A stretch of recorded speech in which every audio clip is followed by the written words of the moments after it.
Hello student, my name is Shashi Bala from government polytechnic Badaun.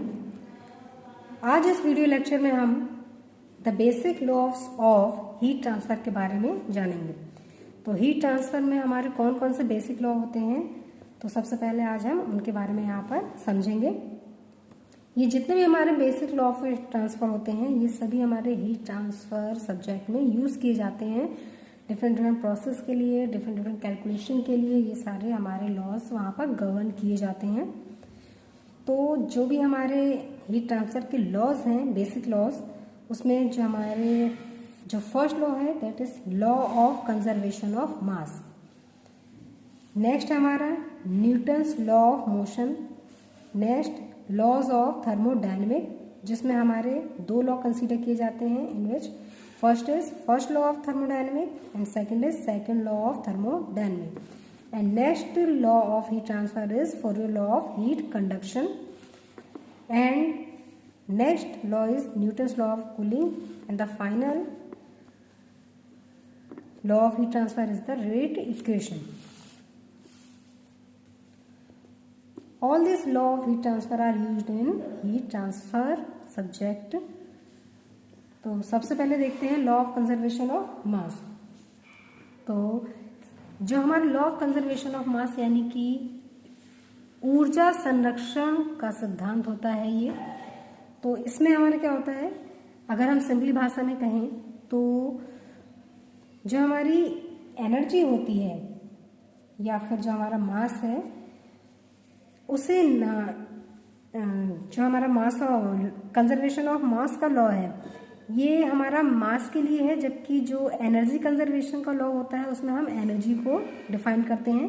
तो यहाँ पर हम क्या लेंगे, मास को लेंगे, यानी कि जो हमारा मास होगा वो कैसा होगा, जो मास हमारा एंटरिंग पे होगा, यानी कि अगर कोई प्रोसेस हमारा हो रहा है तो उस प्रोसेस के एंटर पे जितना ही मास हमारा इनलेट होगा उतना ही प्रोसेस में जब लीविंग होगा वो मास, तो भी वो मास कैसा होगा, सेम होगा।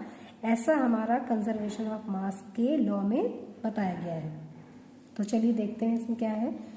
The total mass of various component involve during an unit operation और यूनिट प्रोसेस रिमेन्स कांस्टेंट, और simply the total mass of the materials taking part in any process is constant.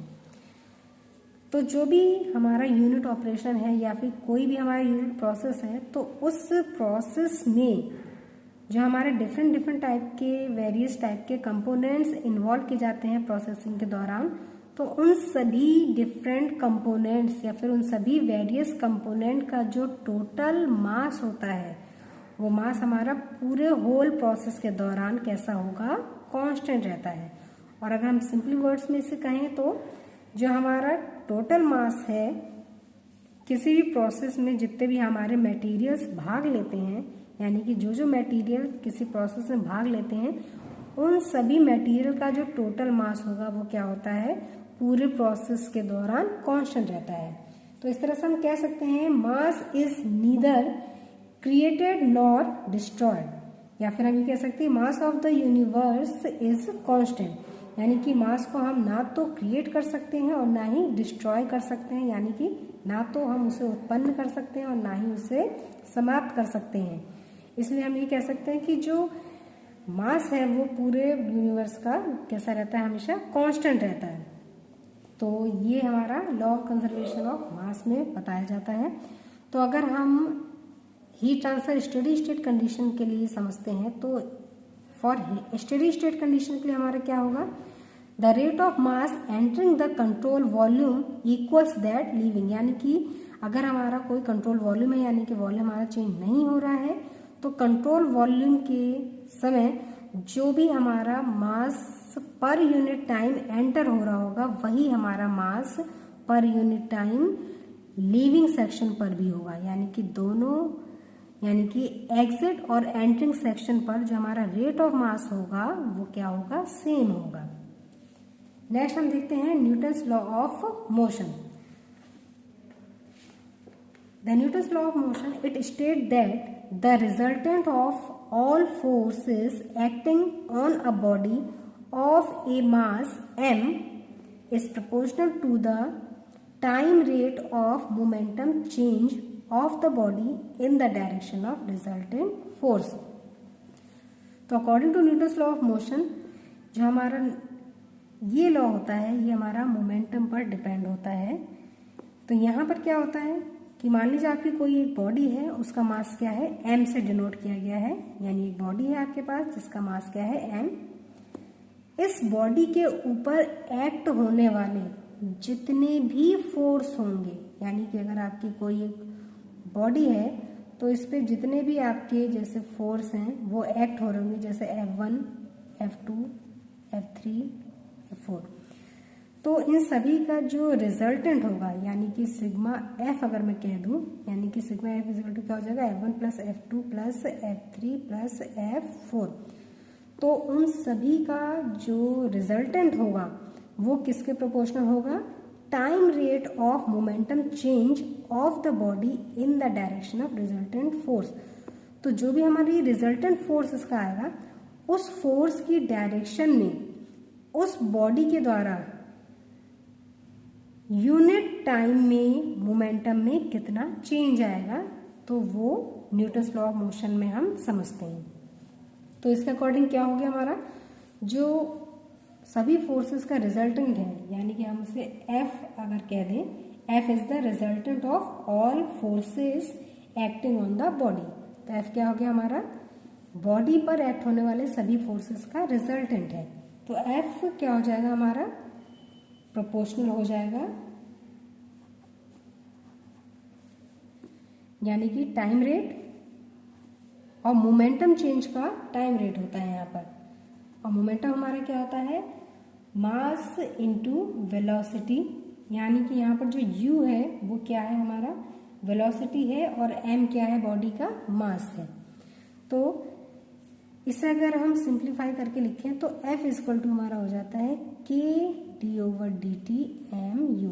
mu हमारा क्या हो गया, momentum हो गया या फिर मोमेंटम चेंज हो गया, क्योंकि हमारा ये यहाँ पर डिफरेंशिएट है, यानी कि चेंज इन मोमेंटम। तो ये हमारा क्या हो गया, चेंज इन मोमेंटम। और dt से हमने किया है इसे डिवाइड, तो ये हमारा क्या हो गया, टाइम रेट। यानी कि रेट को कैलकुलेट जब भी हम करते हैं या रेट हमें फाइंड आउट करनी होती है तो उसे हम टाइम के अकॉर्डिंग निकालते हैं। तो हमारा इस तरह से क्या इक्वेशन बनती है, F equal to k dmu over dt।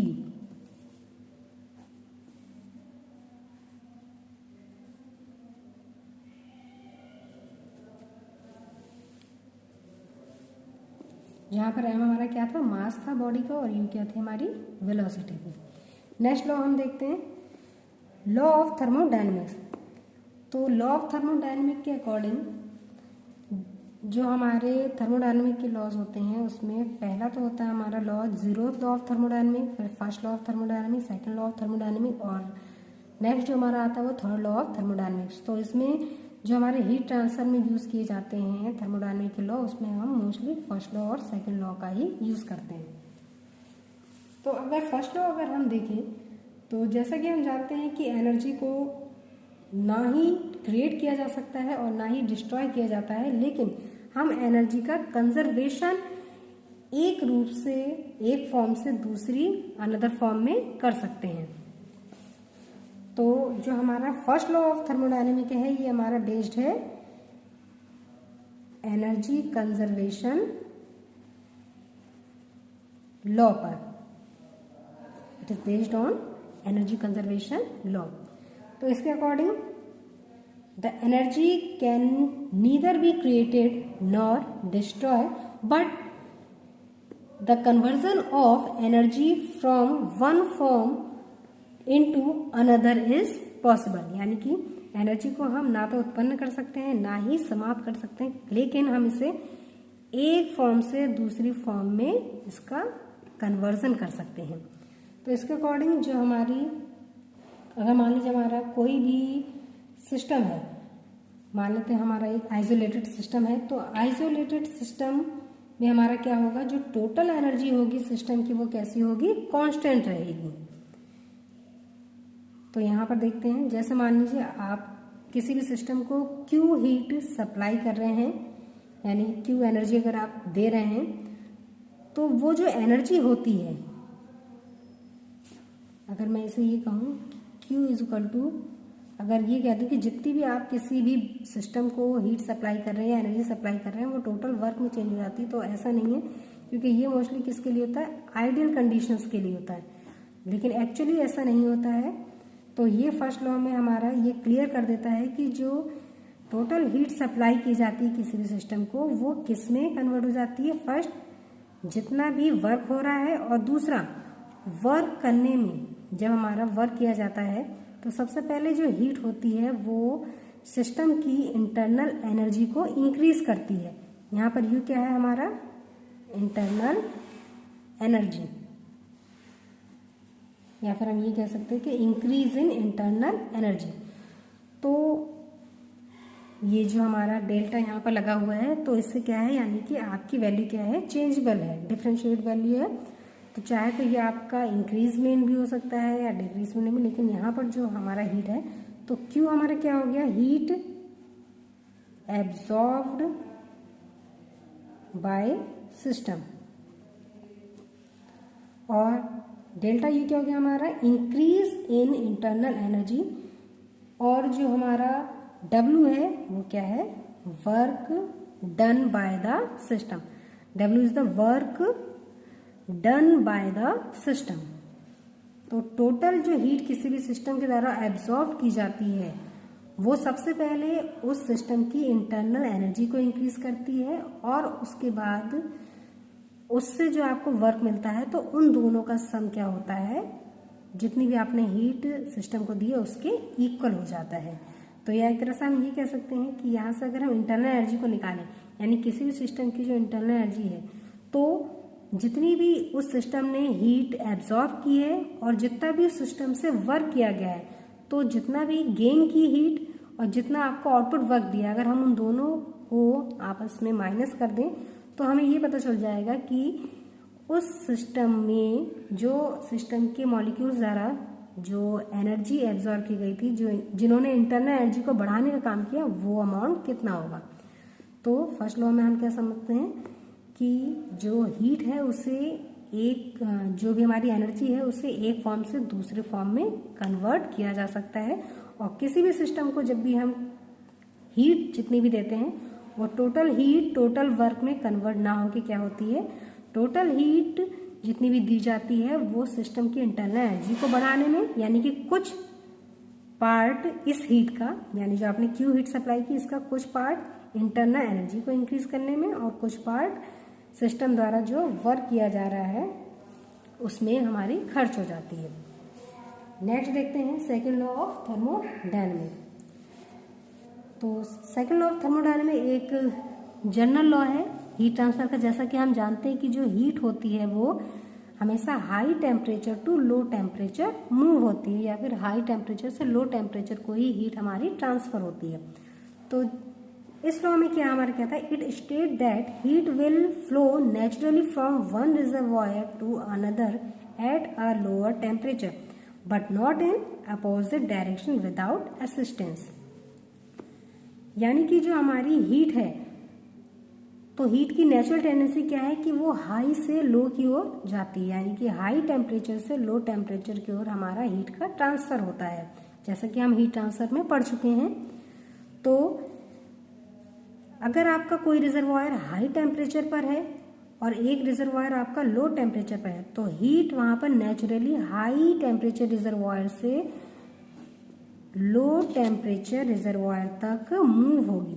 लेकिन अगर आप ये सोचें कि लो टेम्परेचर रिजर्वायर को हम क्या कहते हैं, सिंक कह देते हैं, और जो हाई टेम्परेचर रिजर्वायर होता है that is known as source.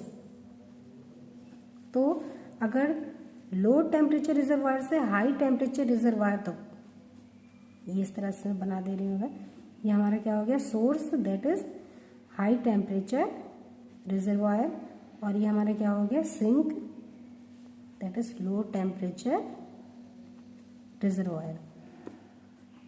तो अगर हम ये सोचें कि लो टेम्परेचर रिजर्वायर से जो हीट है वो हाई टेम्परेचर रिजर्वायर को सप्लाई हो जाए, तो ऐसा तब तक पॉसिबल नहीं है जब तक कि आप कोई अदर एक्सटर्नल फोर्स अप्लाई नहीं करेंगे। यानी कि अगर आप पंप वगैरह अप्लाई नहीं करते हैं यहाँ पर, तो ये नेचुरली पॉसिबल नहीं है कि सिंक से आपकी सोर्स तक हीट ट्रांसफ़र हो जाए।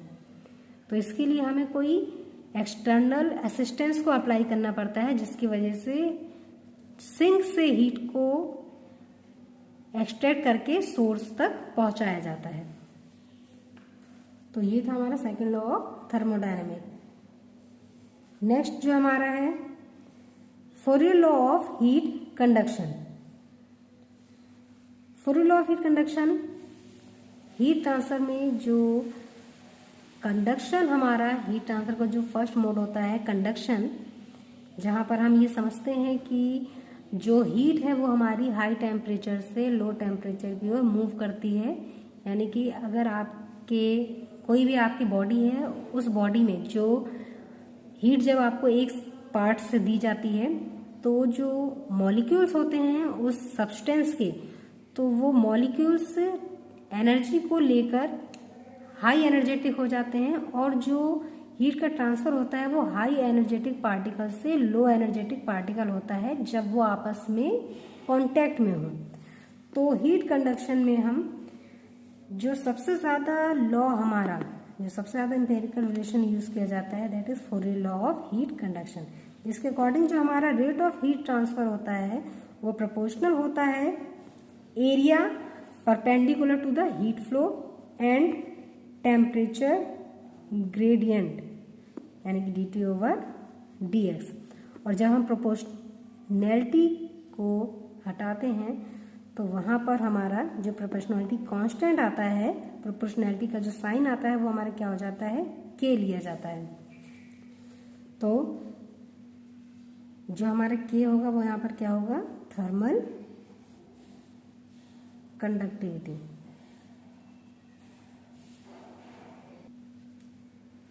तो के हमारा क्या हो गया, thermal conductivity of material. Next हम देखते हैं जो हमारा अगला लॉ है न्यूटन्स लॉ ऑफ कूलिंग। तो Newton's law of cooling basically हमारा कन्वेक्शन के लिए यूज़ किया जाता है। यानी कि अगर एक आपका फेस सॉलिड है और एक आपका क्या है, फ्लूइड मीडियम है, यानी कि इस तरह से आपका है कॉम्बिनेशन सॉलिड और फ्लूइड का, यानी कि जहाँ पर आपका कन्वेक्शन हो वहाँ पर हम न्यूटन्स लॉ ऑफ कूलिंग को यूज़ करते हैं। तो न्यूटन्स लॉ ऑफ कूलिंग के अनुसार जो हीट फ्लक्स होता है, heat flux from a solid surface to a fluid, यानी कि जो सॉलिड सरफेस से फ्लूइड तक हमारा हीट फ्लक्स होता है, that is proportional to the temperature difference between the surface and the fluid. यानी कि अगर हम इस तरह से देखें कि ये हमारी कोई एक सॉलिड बॉडी का प्लेन है, ये हमारा एक फेस है, और यहाँ पर आपकी एयर है, यानी कि ये हमारी क्या है, एयर। और एयर का अगर हम टेम्परेचर मान लेते हैं T इन्फिनिटी, और ये जो हमारी प्लेन वॉल है इसका टेम्परेचर मानना है TW। तो जो हमारा हीट फ्लक्स होगा सॉलिड सरफेस से फ्लूइड तक, वो हमारा प्रोपोर्शनल होगा किसके,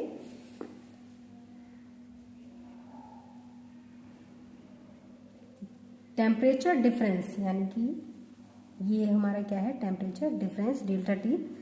और ये जो टेम्परेचर डिफरेंस होगा वो कहाँ का टेम्परेचर डिफरेंस होगा, between the solid surface and the fluid surface, यानी कि TW माइनस T इन्फिनिटी। और जब हम प्रोपोर्शनैलिटी के साइन को हटाते हैं तो वहाँ पर हमारा प्रोपोर्शनैलिटी कांस्टेंट आता है, जिसे हम किससे डिनोट करते हैं, H से।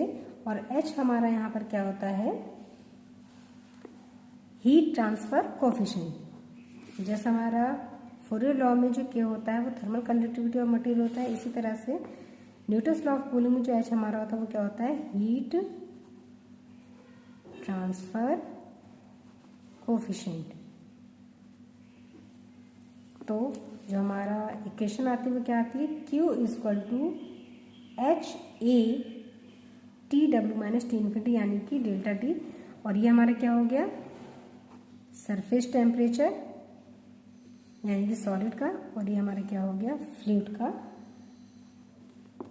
टेम्परेचर।